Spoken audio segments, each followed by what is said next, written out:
কেন্দ্র করে নিজেদের শরীর রক্তাক্ত করে শরীরের উপর জুলুম করে, এটা হুসাইনের মোহাব্বত পরিচয় না, বরং ওই সাবাই গোত্রের মোহাব্বতের পরিচয়।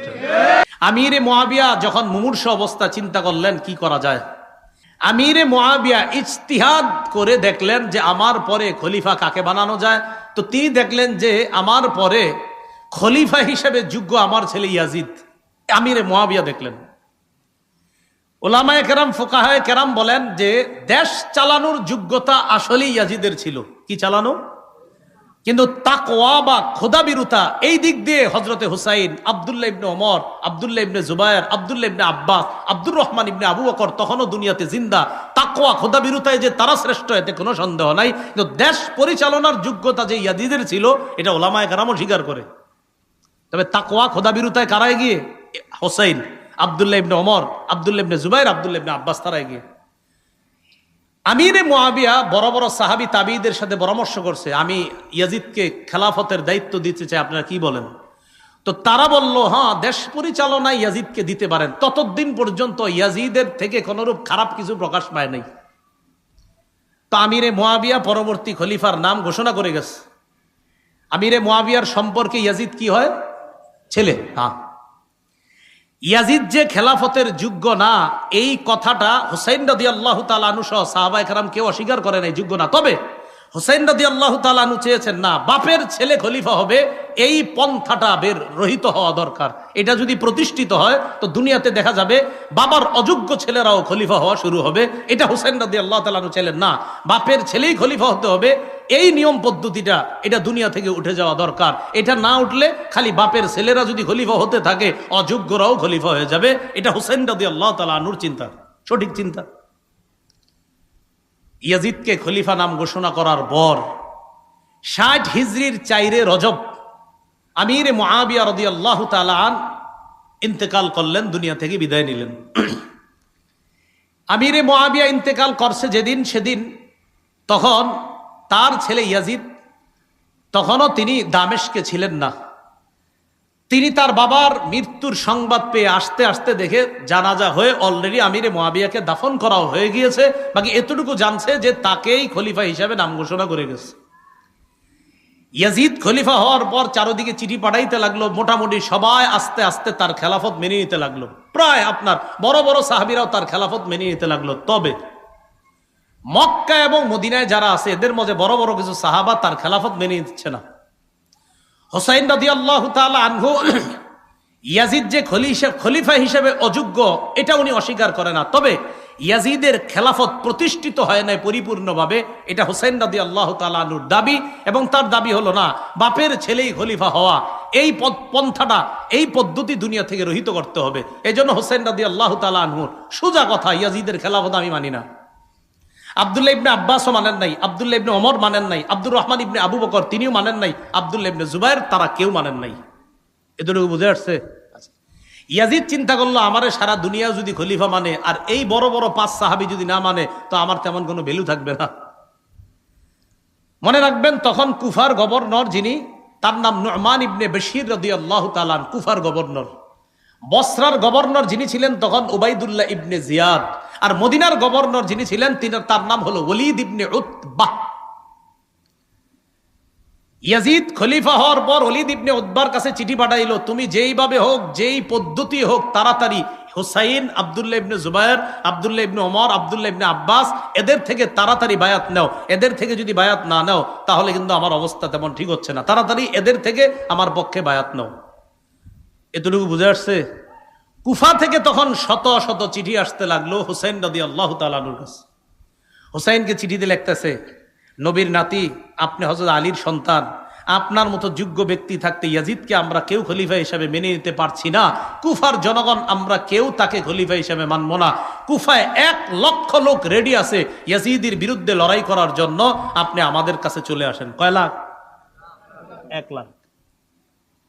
হুসাইন এই চিঠি পায়া চিন্তা করলো, আসলে কি 1 লাখ লোক আছে? হযরত হুসাইন রাদিয়াল্লাহু তাআলা আনহু দেখলেন আসলেই তো বিশাল একটা জনগোষ্ঠী ইয়াজিদকে এখনো খলিফা মানে না। আসলে কি জানেন, ওই সাবাইরা আলী রাদিয়াল্লাহু তাআলা আনহুরে যেইভাবে হত্যা করছে, তাদের টার্গেট হুসাইনকেও নিয়ে হত্যা করা, এটা তাদের টার্গেট।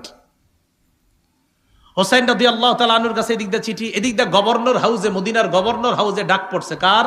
আব্দুল্লাহ ইবনে জুবায়ের, হোসাইন, তাদের ডাক পড়ছে। আব্দুল্লাহ ইবনে জুবায়ের এবং হোসেন রাদিয়াল্লাহু তাআলা আনহু গভর্নর হাউসে গেছে, যাওয়ার পর সরাসরি বলে ফেলছে অসম্ভব, ইয়াজিদের পক্ষে বায়াত হওয়া আমার পক্ষে সম্ভব না। গভর্নর হাউসের মধ্যে যখন হোসাইন রাদিয়াল্লাহু তাআলা আব্দুল্লাহ ইবনে জুবায়ের তারা কেউ ইয়াজিদকে খলিফা হিসাবে মনোনয়ন দিচ্ছে না, বের হয়ে আসছে।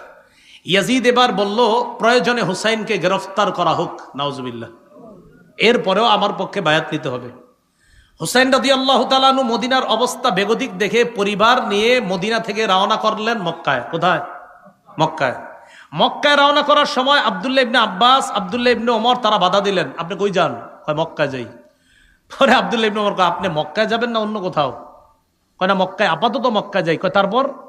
তারপর দেখি। আব্দুল্লাহ ইবনে ওমর, আল্লাহর রাস্তায় আপনি অন্য কোনো সিদ্ধান্ত নিয়েন না, মক্কায় যান, অন্য কিছু করেন না। আব্দুল্লাহ ইবনে ওমর বড় আলেম ছিলেন, উনি বুঝতে পারছেন যে হযরত হুসাইনকে নিঃসন্দেহে আবার তার বাবার মতো ষড়যন্ত্রের জালে ফালানোর চেষ্টা করতেছে। আব্দুল্লাহ ইবনে ওমর বললেন, আপনি আল্লাহর রাস্তায় মক্কায় যান, অন্য কোথাও যান না। হযরত হুসাইন যে আপনার ওই সাবাই, ওই শিয়াদের ষড়যন্ত্রে আবার পড়তেছে, এটা আব্দুল্লাহ ইবনে ওমর, আব্দুল্লাহ ইবনে আব্বাস বুঝতে পারছেন। আপনারা জানেন আব্দুল্লাহ ইবনে ওমর, আব্দুল্লাহ ইবনে আব্বাস তারা সাহাবীদের মধ্যে বড় বড় সাহাবী ছিলেন। আব্দুল্লাহ ইবনে আব্বাস তো রাইসুল মুফাসসিরিন, মুফাসসিরদের সম্রাট। আব্দুল্লাহ ইবনে ওমর হুসাইনকে জড়ায়া ধরে লম্বা সময় কাঁদছে, কেঁদে কেঁদে বললেন, কি বলছে দেখেন, ও শহীদ, আপনি মক্কায় যায়েন না। কি বলছে? হ্যাঁ, এটা বলছে। হযরত হুসাইনকে বলতেছে, ও শহীদ, আপনি মক্কায় যায়েন না। শহীদ বলছে, বলে নাই হুসাইন, বলছে ও শহীদ মক্কায়। মানে হযরত আব্দুল্লাহ ইবনে ওমর বুঝতেই পারছে আপনি নির্ঘাত শাহাদাতের দিকে আগাচ্ছেন। হযরত হুসাইন রাদিয়াল্লাহু তাআলা আনহু বিদায় নিলেন আব্দুল্লাহ ইবনে ওমরের কাছ থেকে। আব্দুল্লাহ ইবনে আব্বাস বলছে, কোথায় যান? কয় আপাতত মক্কায়। কয় আপনার অন্য কোনো উদ্দেশ্য আছে?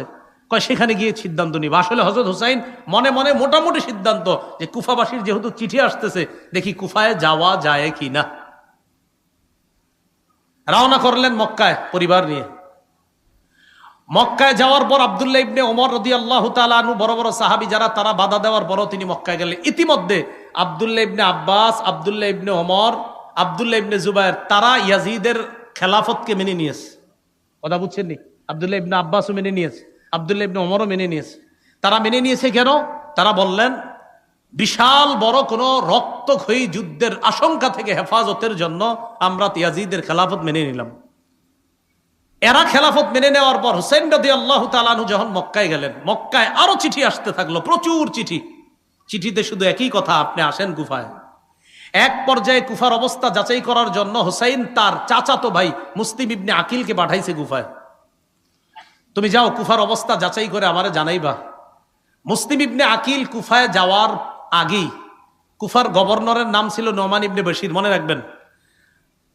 ইয়াজিদ চিন্তা করলো, নোমান ইবনে বাশিরকে যদি কুফার গভর্নর রাখি তাহলে ওনার দ্বারা তেমন কাজ হবে না। তেমন কাজ মানে অর্থাৎ ওনার দ্বারা হযরতে হুসাইনের বিরুদ্ধে তেমন কাজ নেওয়া যাবে না, কারণ উনি নরম সাহাবী। ইয়াজিদ কি করলো, বসরার গভর্নর উবাইদুল্লাহ ইবনে জিয়াদকে কুফার গভর্নরও বানায়া দিল, মানে দুই এলাকার গভর্নর একজনে বানায়া দিল। উবাইদুল্লাহ ইবনে জিয়াদ একটু শক্ত টাইপের মানুষ ছিল, স্বৈরচারী আচরণ তার মাঝে আগে থেকে ছিল। উবাইদুল্লাহ ইবনে জিয়াদ কুফায় এসে বলল, উবাইদুল্লাহ ইবনে জিয়াদ। এদিক দিয়ে মুসলিম ইবনে আকিল কুফায় যাওয়ার পর দেখলো কুফার জনগণ আসলেই হযরত হুসাইনকে চায়। 12,000 মানুষ মুসলিম ইবনে আকিলের হাতে বায়াত হলো হযরত হুসাইনের পক্ষে। মুসলিম ইবনে আকিল যার বাসায় আশ্রয় নিয়েছে তার নাম হানি ইবনে উরওয়াহ। বলেন কি নাম? উরওয়াহ।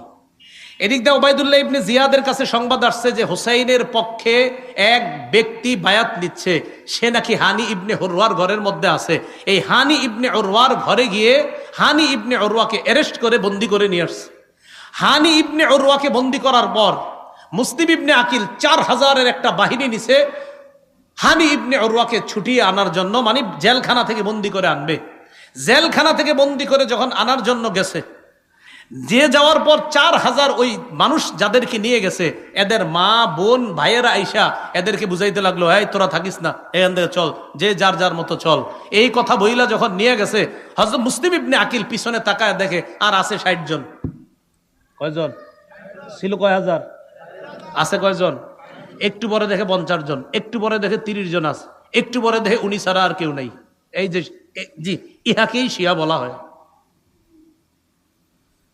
ইহাকে কি বলা হয়? হ্যাঁ, খুব ধূর্ত। মুসলিম ইবনে আকিল একা একা রাস্তায় পথ চলতেছে, কই যাবে কি করবে কিচ্ছু বুঝতেছে না। হঠাৎ এক বাসার সামনে গিয়ে দেখে এক মুরব্বী মহিলা, তার নাম লেখছে অনেকে তোয়াওয়াহ, তোয়াওয়াহ কেউ লেখছে, আর অন্য নামও লেখছে। এই মুরব্বী মহিলা কয়, কে তুমি? তো উনি বললেন, দেখেন আমি অপরিচিত একজন, এই শহরে আমি অপরিচিত, আমি জানি না কোথায় থাকবো, আমার প্রতি একটু দয়া করবেন।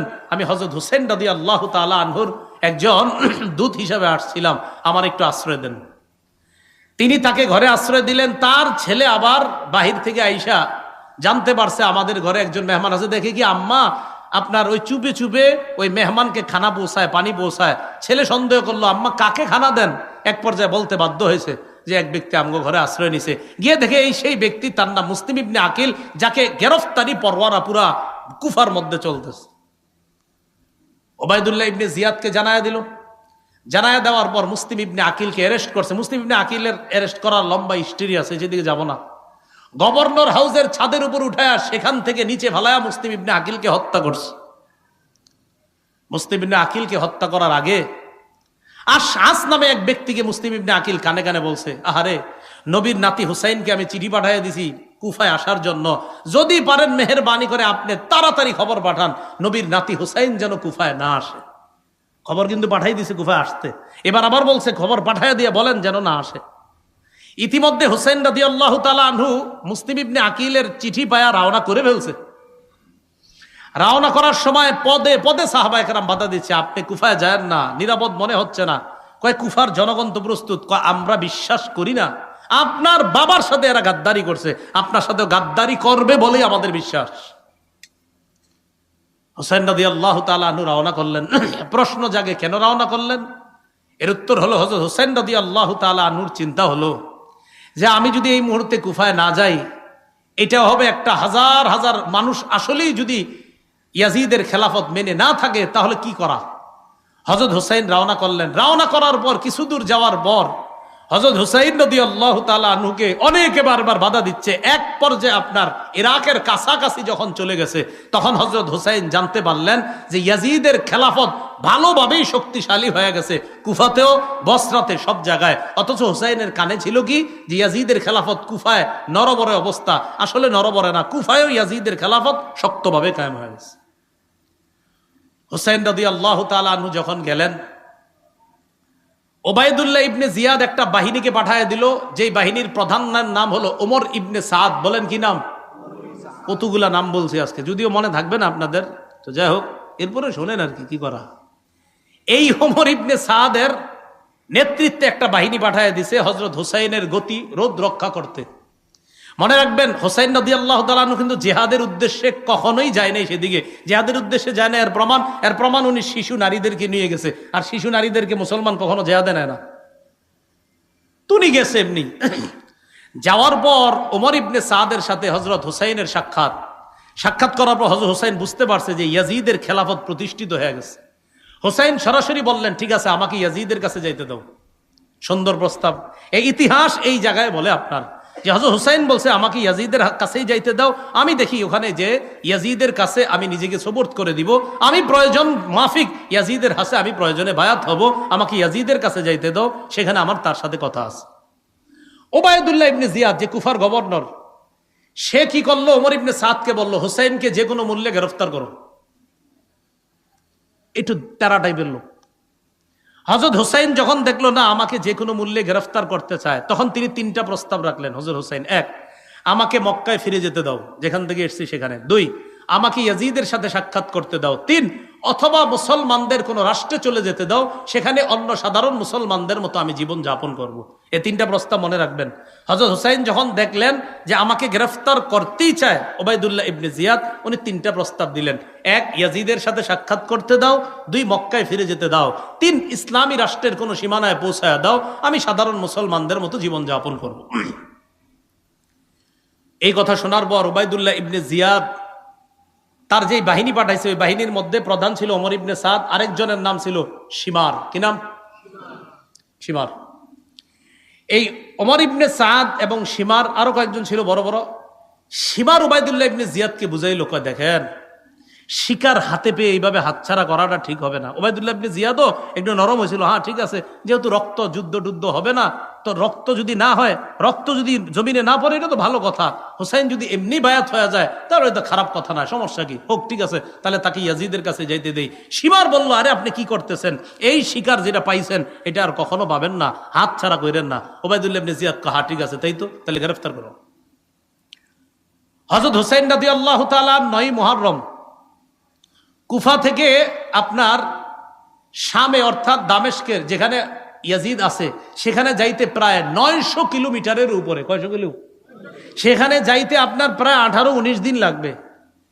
সেখানে মাত্র 5 দিন রাস্তা অতিক্রম করার পর প্রায় 45 অথবা 72.5 কিলোমিটার রাস্তা, 45 মাইল 72.5 কিলো আর কি, মাইল আর কিলো তো আপনারা জানেন পার্থক্য আছে, 45 মাইল 72.5 কিলোমিটার অতিক্রম করার পর 10 মুহররম কারবালার প্রান্তরে গিয়ে উপস্থিত হয়, অথবা 9 মুহররম রাতের আগেই সেখানে উপস্থিত হয়। উপস্থিত হওয়ার পর ওমর ইবনে সাদের নেতৃত্বে সেখানে তাদের দলবল রেডি। হযরত হুসাইনের সাথে মাত্র 72 জন। হুসাইন রাদিয়াল্লাহু তাআলা আনহু বুঝতে পারলেন যে আমাকে কোনোভাবে ইয়াজিদের কাছে আর যেতে দেওয়া হবে না। 10 মুহররম সকালবেলা ফজরের নামাজ, এই নামাজে ওমর ইবনে সাদ তার নেতৃত্বে দলবল নিয়ে উপস্থিত ফজরের নামাজ পড়ল। কোন কোন বর্ণনাকারী ঐতিহাসিকরা লেখছে এরাও হযরত হুসাইনের ইমামতিতে ফজর পড়ছে। হুসাইন ইমামতি করছে, ওই বিরোধী দলও তারা হযরত হুসাইনের ইমামতিতে নামাজ পড়ছে। কারবালার প্রান্তরে ফজরের নামাজের পর যুদ্ধের ঘোষণা হলো। এর আগের দিনের রাতের ব্যাপারে ঐতিহাসিকগণ কিছু কথা লেখছে। হযরত হুসাইন তাঁবুর মধ্যে ঘুমায় আছে, কিছু স্বপ্ন দেখছে, তার বোন পাশে ছিল। স্বপ্ন দেখার পর হঠাৎ উঠে উঠছে, বোন জিজ্ঞাসা করছে, ভাইজান কি হয়েছে? হযরত হুসাইন বললেন, কিছু না। আবার বলছে, কি হয়েছে? তো বললেন, অচিরে আমি আমার নানার সাথে সাক্ষাৎ করব, অচিরে আমি আমার নানার সাথে সাক্ষাৎ করবো, ইত্যাদি আরো অনেক স্বপ্নের কথা লেখছে। বোন কান্না শুরু করছে। হুসাইন বললেন, সাবধান, আমি ইন্তেকালের পর তোমরা আমারে নিয়ে মাতম করবা না। কি করবা না? বলেন জোরে, কি করবা না? কি করতেছেন? হযরত হুসাইন বলতেছে, সাবধান, আমি ইন্তেকালের পর এই সমস্ত কিছু করবা না। বোন রে বলতেছে হুসাইন। তো হুসাইনের অনুসরণ দাবি কইরা, হযরত হুসাইনের অনুসরণ যদি করেন যে আমরা তার আশেক দাবি করে উল্টা পাল্টা যদি তাকে কেন্দ্র করে আমরা করি, এটা হযরতে হুসাইনের প্রতি মোহাব্বত হবে না, এটা বরং ওই সাবাই গোত্র যেই মিশন বাস্তবায়ন করতে চেয়েছে ওই মিশন বাস্তবায়নের একটা প্রতিফলন এই যুগেও ঘটে। যারা হুসাইনকে কেন্দ্র করে নিজেদের শরীর রক্তাক্ত করে, শরীরের উপর জুলুম করে, এটা হুসাইনের মোহাব্বত পরিচয় না, বরং ওই সাবাই গোত্রের মোহাব্বতের পরিচয়। যারা চাইছে মুসলমান উল্টা পাল্টা করতে থাকে, নিজের বোনরে বলছে, সাবধান, কান্নাকাটি করবা না। আপন বোনরে বলে দিছে, এগুলো করবা না, আমার ইন্তেকালের পর উল্টা পাল্টা কিছু করবা না। একদম স্পষ্ট আল বিদায় নেহার বর্ণনা। 10 মুহররম কারবালার প্রান্তরে লড়াই শুরু। লড়াইয়ে আপনার নু'মান ইবনে বশীর রাদিয়াল্লাহু তাআলা আনহু সেখানে এসেছিলেন। না, নু'মান ইবনে বশীর না, আপনার ওই প্রান্তরের মধ্যে হুর ইবনে জিয়াদ তিনিও এসেছিলেন। এই হুর ইবনে জিয়াদ যখন দেখলেন নবীর নাতির বিরুদ্ধে আমরা অস্ত্র উঠেই দিয়েছি, অনেক মায়া লেগে গেছে, তিনি জোরে একটা চিৎকার দিলেন, এই তোমরা কার বিরুদ্ধে লড়াই করতেছো? এ তো মুহাম্মদ সাল্লাল্লাহু আলাইহি সাল্লামের নাতি। উনি তার দল ছেড়ে হযরত হুসাইনের দলে যোগ দিছে কয়েকজন নিয়ে। তো তিনিও লড়াই করতে করতে শহীদ হয়ে গেছে। হযরত হুসাইনের সাথে যারা ছিল আস্তে আস্তে সবাই শহীদ হয়ে গেছে। হযরত হুসাইনের সন্তান আব্দুল্লাহ, আরে নাবালেগ শিশু বাচ্চা, এই বাচ্চাটাকে শহীদ করে দেওয়া হয়েছে। হযরত হুসাইন একা কারবালার প্রান্তরে। কারবালায় হযরত হুসাইন যখন একা, বিপরীত পক্ষ সৈন্য যারা, তাদের মাঝে কেউ সাহস করতেছে না হযরত হুসাইনকে হত্যা করার জন্য। হযরত হুসাইনের ব্যাপারে ঐতিহাসিকগণ লেখছেন, উনি যখন একা লড়াই করতেছিলেন মনে হচ্ছিল যেন হাজারো যোদ্ধার শক্তি নিয়ে লড়াই করতেছিলেন একা। তো এক পর্যায়ে উনি নিস্তেজ হয়ে এক জায়গায় বসা, কেউ তার উপরে তরবারি উঠানোর জন্য সাহস করতেছে না, কারণ প্রত্যেকের চিন্তা যে আমার তরবারি দ্বারা যেন নবীর নাতির শহীদ না হয়। প্রত্যেকের যে না, ও মা, আমার তরবারি যেন নবীর নাতির উপরে না পড়ে, প্রত্যেকে এই ভয় পাইতেছে যে না আমি না। আরেকজন কয়, আরে তুমি করো, প্রত্যেকে বলতেছে না অন্যজন। সীমার চিন্তা করে দেখলো ঘটনা কি, কেউ হত্যা করতেছে না কেন। হঠাৎ বললো, আচ্ছা তোমরা দুশ্মনের উপর অস্ত্র চালাচ্ছ না কেন? সীমারের এই কথা শুই না, আরেকজনের নাম সিনান, এই সীমারের কথায় সিনান, কেউ কেউ আরেকজনের নাম লেখছে আপনার, তারা দুইজনে মিলে একজন অস্ত্রের আঘাত করছে, আরেকজন বর্ষার আঘাত করে হযরত হুসাইনের দেহ থেকে, কল্লা থেকে মস্তক আলাদা করে দিচ্ছে কারবালার প্রান্তরে। হযরত হুসাইন রাদিয়াল্লাহু তাআলা আনহু শহীদ হয়ে গেলেন কারবালার প্রান্তরে। হযরত হুসাইন রাদিয়াল্লাহু তাআলা আনহুর শাহাদাত, এটা কেন্দ্র করে আমরা যে বিষয়গুলো বুঝি, যে সর্বশেষ তিনি চেয়েছিলেন ইয়াজিদের সাথে দেখা করার জন্য, তিনি মক্কায় ফিরে যেতে চেয়েছিলেন, তিনি চেয়েছিলেন ইসলামী কোনো রাষ্ট্রে চলে যাওয়ার জন্য। এই জায়গায় খলনায়ক হিসেবে যাদেরকে দাঁড় করানো যায়, উল্লেখযোগ্য একজন উবাইদুল্লাহ ইবনে জিয়াদ, সিমার, সিনান, তাদেরকেও দাঁড় করানো যায়। আর ইয়াজিদের সেই ঘোষণা যে উবাইদুল্লাহ ইবনে জিয়াদকে বলেছিল যে শোনো, আমার বিরোধিতা যেই করবে তাকে অ্যারেস্ট করবা, তাকে গ্রেফতার করবা, যাকেই আমার বিরুদ্ধে বাবা তাকে অ্যারেস্ট করবা। এই ঘোষণাটাও এটা সঠিক ঘোষণা ছিল না। উবাইদুল্লাহ ইবনে জিয়াদের যে ঘোষণা যে হুসাইনকে কোনোভাবেই ইয়াজিদের কাছে পৌঁছতে দেওয়া যাবে না, এটাও ছিল অনেক বড় অন্যায়। এইভাবে আপনার মুসলমানদের এই যে রক্তে রঞ্জিত হওয়ার খেলা, সেই খেলা যে শুরু হলো, মুসলমানদের এই ইতিহাস ঐতিহ্য নষ্ট করার পিছনে মূল কারণটা কি? আমরা যে কারণটা জানলাম সেটা হলো খেলাফত ব্যবস্থাটা ধ্বংস করা। আর খেলাফত ব্যবস্থা ধ্বংস করলো কিভাবে? দেখলো মুসলমানদের একতা, এই একতা নষ্ট যারা করলো, ওই তারাই মুসলমানদের হাতে মুসলমানদের রক্ত রঞ্জিত হওয়ার ইতিহাসটা রচনা করছে। মুসলমান কখনো মুসলমানকে অস্ত্র চালাইতো না, ওই সাবাইরা এটা শুরু করলো। এইভাবে আস্তে আস্তে আপনার স্পেন শাসন করলো 800 বছর। এই স্পেনও শাসন 800 বছর করার পর মুসলমানরা এক ষড়যন্ত্রের শিকার হয়ে স্পেন হাতছাড়া করলো। ভারত উপমহাদেশ প্রায় 400 বছর শাসন করলো, এখানেও মুসলমান ষড়যন্ত্রের শিকার হলো। মূল কথা মনে রাখবেন, মুসলমান ঐক্যবদ্ধ জাতি হিসাবে থাকতে হবে। তৃতীয় পক্ষের ষড়যন্ত্রে মুসলমান যখনই কান দিবে, তখন মুসলমান বিপদে পড়বে। মুসলমানদের একতা নষ্ট হয়ে গেলে তখন এই মুসলমানদের বিজয়ের পরিবর্তে পরাজয়ের গালি গ্রহণ করতে হবে। এই জন্য আমরা সবাই আজকের ইতিহাস থেকে যে বিষয়টা জানলাম, সবচেয়ে বেশি জরুরি এখন আমাদের একতা। কি দরকার বলেন তো? একতা। তো একতা হবে কিভাবে? আমার পাশে আরেক হুজুরে বয়া দেন, উনি আমার বিরুদ্ধে কয়, আমি ওনার বিরুদ্ধে কই, তো লাভ কি? এমনি আর একতা হবে কিভাবে? আল্লাহ আমাদের সকলকে, প্রাথমিক কথাগুলো কারবালার ইতিহাস তো অনেক শুনছেন, এটার চেয়ে বেশি মনে রাখবেন যে আমাদেরকে শেষ করে দিল কবে থেকে, ওই জায়গাগুলো মনে রাখবেন। যে আমাদের তো উত্থান সুন্দর ছিল, মনে থাকবেনি কত হিজরিতে? 1835 হিজরির 18ই জিলহজ বা 17ই জিলহজ হযরত উসমানকে শাহাদাতের মাধ্যমে মুসলমানদের যে একতা নষ্ট হয়েছিল, ওই একতাটা আজও পর্যন্ত ফিরে আসে নাই। আমরা আল্লাহর কাছে দোয়া করব যে মুসলমান সারা পৃথিবীর যারা, আমরা ঐক্যবদ্ধ জাতি হিসাবে থাকার চেষ্টা করব। আল্লাহ পাক রব্বুল আলামিন আমাদের সকলকে আজকে যে কথাগুলো জানলাম, একতা যেন আমরা অর্জন করতে পারি, আল্লাহ তৌফিক দান করেন। আমিন। ওয়া আখিরু দাওয়ানা।